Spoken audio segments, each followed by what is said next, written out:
Welcome to Maestro Classics.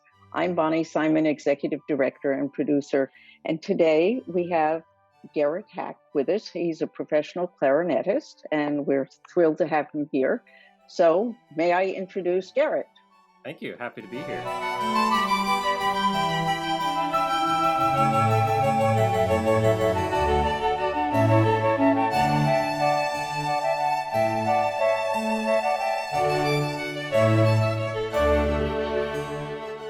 I do play clarinet. Clarinet was my first woodwind instrument, but I should add that I play a lot of other woodwinds too, because I play Broadway shows.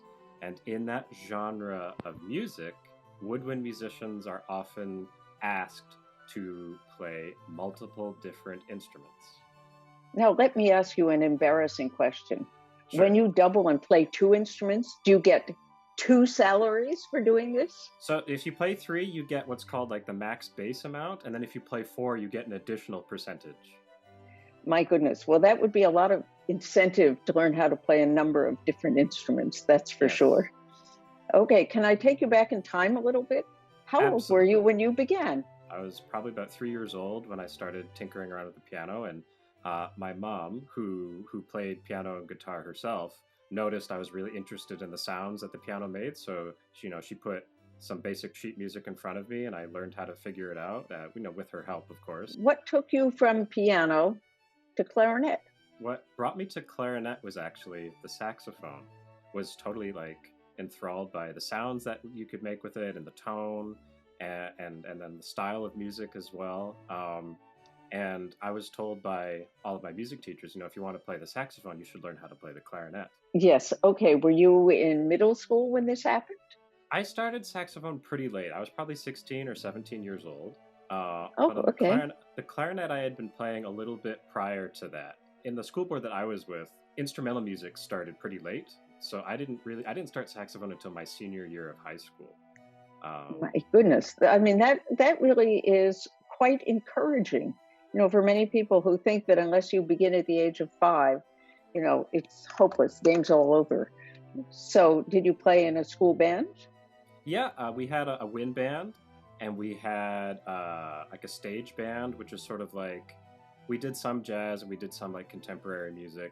How did you end up playing Broadway shows? One of the reasons I was really interested in woodwinds and the saxophone is that I saw a production of The Lion King at intermission.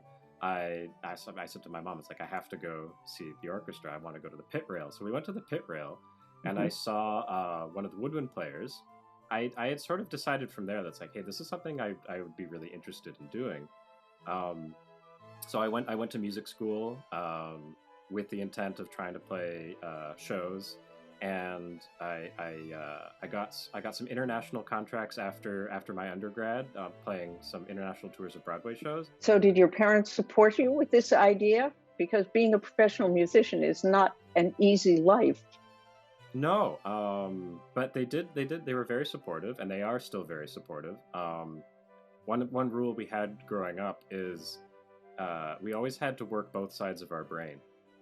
So if I took basketball, right, for example, I had to take piano lessons. So I always had to have a balanced schedule, and my parents left it up to me to decide how I filled it. But it had to be balanced, and it had to cover a wide range of subject areas. It couldn't have just been one thing.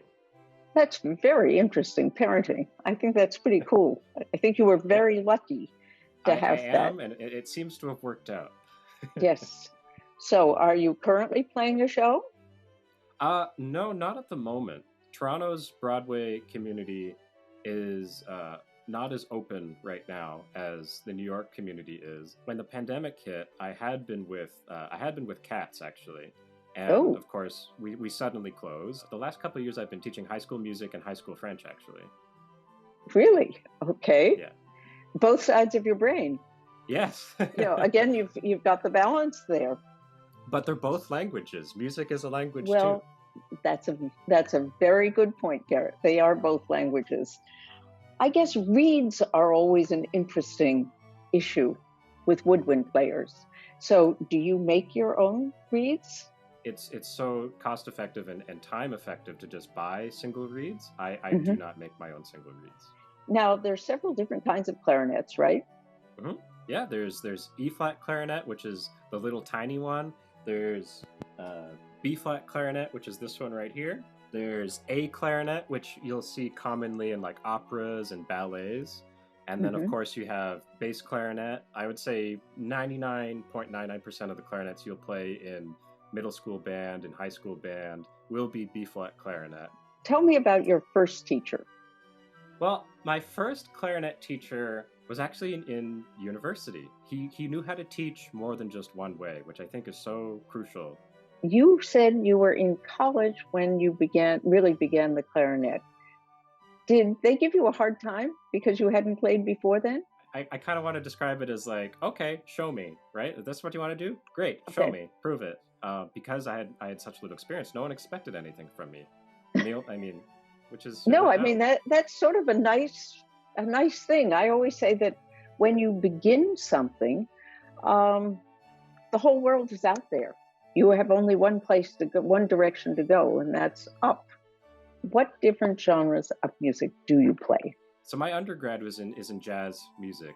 As I was sort of progressing and doing international Broadway tours, I was really feeling like, hey, I need to learn a lot more about classical music, because some of the people I was sitting beside, maybe they were string players, maybe it was, a pianist or what have you, who had all this capability and knowledge in classical music, in Western classical music.